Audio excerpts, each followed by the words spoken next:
It is May 1943.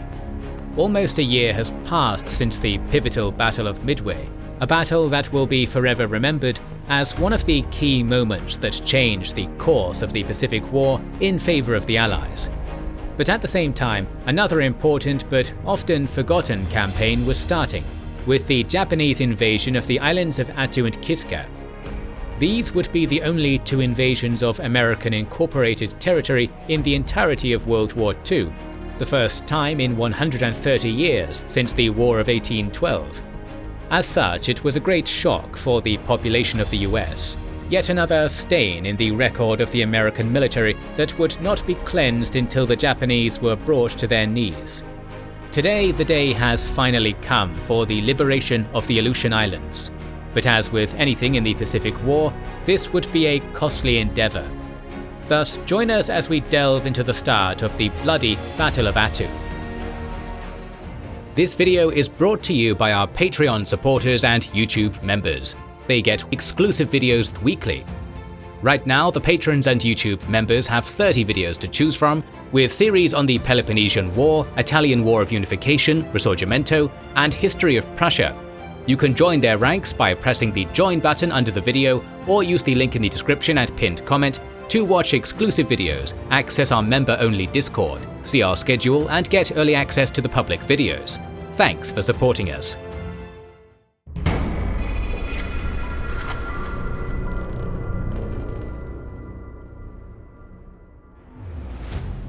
As we last saw, Admiral Kinkaid and the American forces in the North Pacific had decided to bypass Kiska, where the Japanese had constructed an almost impregnable fortress, and instead attack the lightly defended Attu Island, something that would hopefully force the enemy to evacuate their surrounded position at Kiska.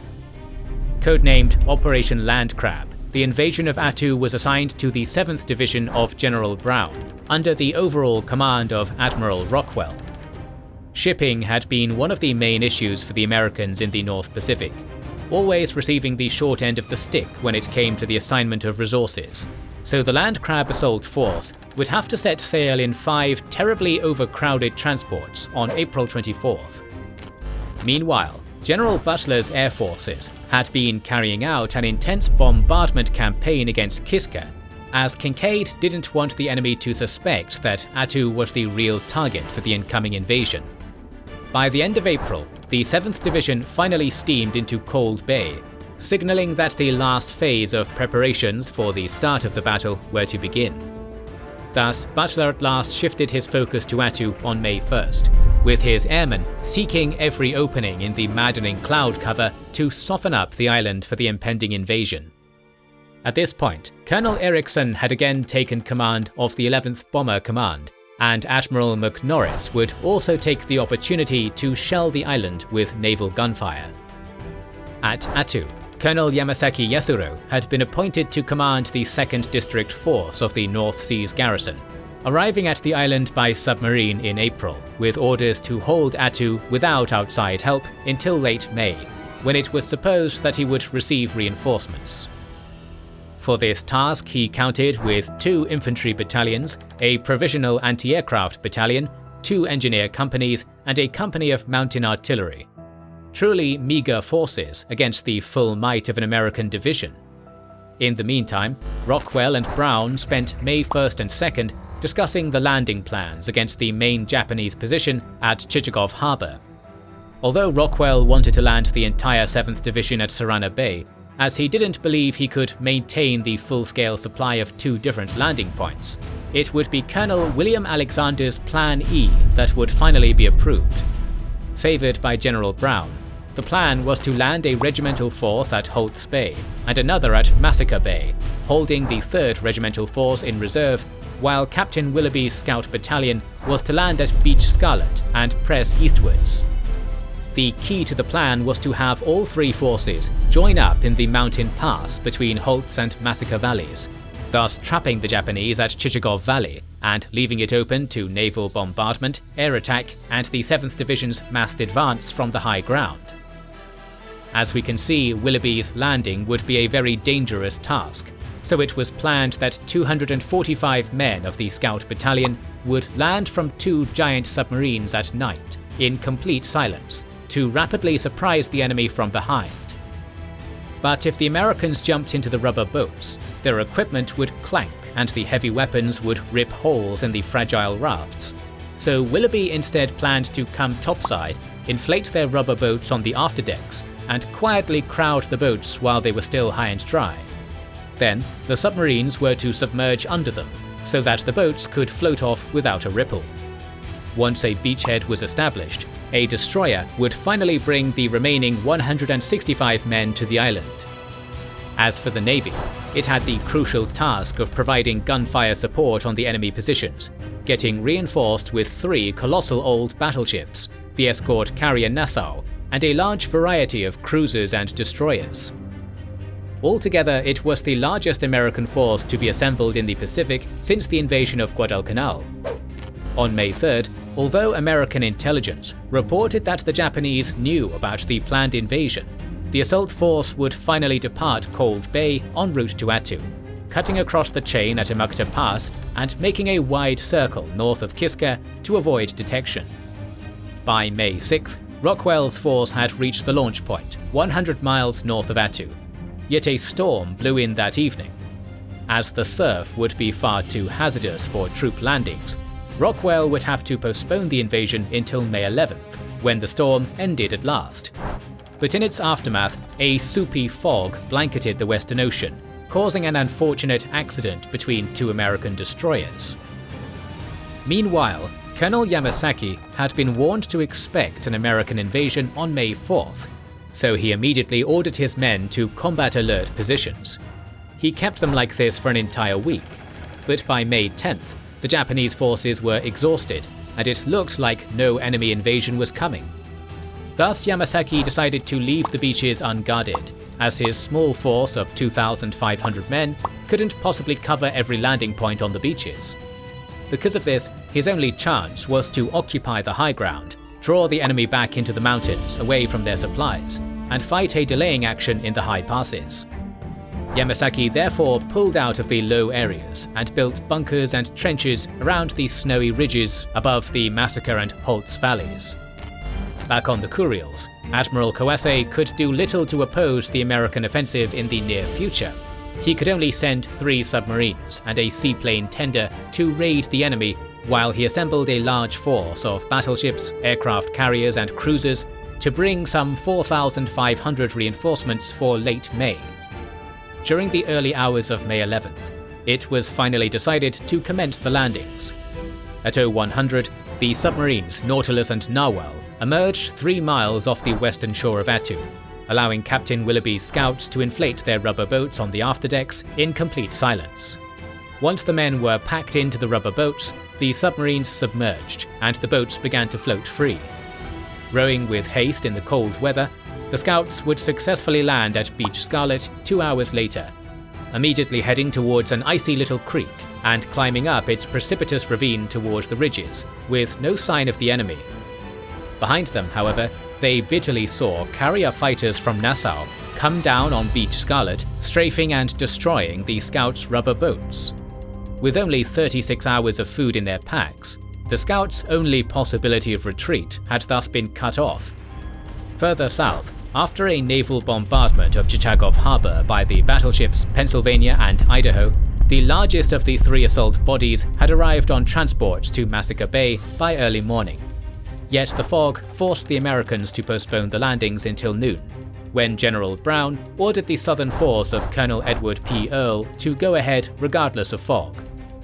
At 15:30, the first wave started for shore, hitting Massacre Beach unopposed an hour later. The second wave then quickly followed, and by 1700, the 3 battalions of the regimental force had landed. In the meantime, at 0900, Colonel Frank Coolin led a scouting detachment to explore the route to Beach Red, the landing point of the northern force. Guided by the destroyer Phelps, the Americans advanced through thick water with perilous shoals and low visibility due to the fog, finally reaching the beach and finding no enemy defences there as well. Thus, Coolin's assault company was rapidly sent to land at Beach Red, and upon landing, they were immediately sent up the cliffs to avoid getting trapped on the tiny beach. In the next few hours, the rest of the 1st Battalion 17th Regiment would board its landing craft and begin their movement to Attu. By mid-afternoon, Kulin had 1,500 men ashore and climbing, with no sign at all of opposition. Back on Massacre Valley, Colonel Earle had decided to carry out a two-pronged movement inland, which would be slow-going in the muck of snow, mud, and muskeg. Against them, 2 companies of the 303rd Independent Battalion had set up trenches on the ridge above Massacre Valley, with the fog concealing their positions. Ordered to destroy the enemy, they waited for the Americans to come within range. Yet the first shots of the battle would be fired just after 1800 by Brigadier General Archibald Arnold's Stark Artillery against a Japanese mortar position on the ridge. After so long, the battle for Attu, for the Aleutians, was finally on. By 1900, the 2 battalions of the 17th Regiment had advanced a mile and a half from the beach, when the enemy fire from the high ground suddenly started, forcing the Americans to halt and take cover. Just in front, Japanese entrenchments dominated all approaches, and the Americans had to cross open slopes with no cover at all. After an hour of waiting for the enemy to cease, Earle had to gather his leading companies for a forward push towards the pass ahead. Yet the Japanese laid down heavy and accurate fire from their mortars and machine guns. In the confusion, the advance of the green American troops would grind to a halt, half a mile below the pass. Relentless, Earle sent them up once more, but yet again the assault would break down under the same heavy fire from the fog-hidden heights. At nightfall, Earle would thus be forced to regroup behind a defensive perimeter, digging foxholes in the cold snow. Further north, after the landing of the remaining 165 men of the Scout Battalion, Willoughby continued his advance, working his way forward through the snow at an agonizingly slow pace. Darkness finally caught the Scouts on a mountain top in an icy, gale-blasting fog, and they would have to rest there for the night, in fear of being blown over an unseen cliff. To the east, Northern Force had already reached higher ground when Japanese artillery began to pound the tiny beach red. By 2200, the Americans were 2 miles inland, and less than a mile short of their goal, Hill X, a hilltop dominating Holt's Valley. There they would have to halt, as night prevented them from seeing forward. This would be a costly mistake though, as the Japanese would establish strong defensive positions on Hill X by daybreak. The next day, May 12th, started with a heavy bombardment of the ridges above Massacre Valley by the battleship Nevada, chewing great hunks of the mountains and inflicting many casualties on the enemy under the guidance of spotters on the ground. At 0400, Willoughby also got his half-frozen men on their feet and pushed forward once again, getting within range of the enemy's rear 4 hours later.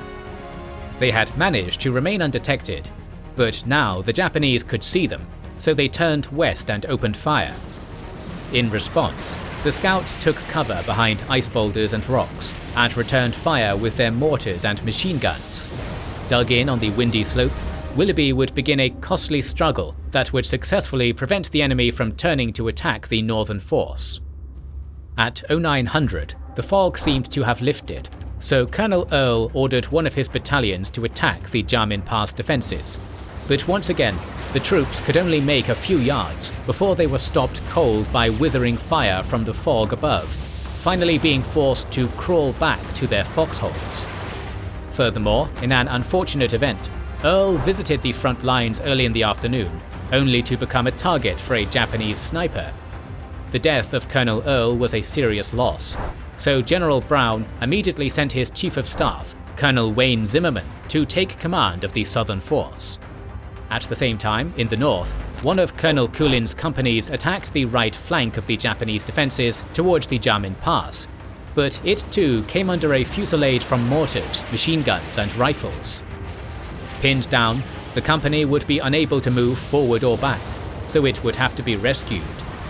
After launching a strong barrage on the enemy positions, Northern Force thankfully managed to push forward and link up with the isolated company.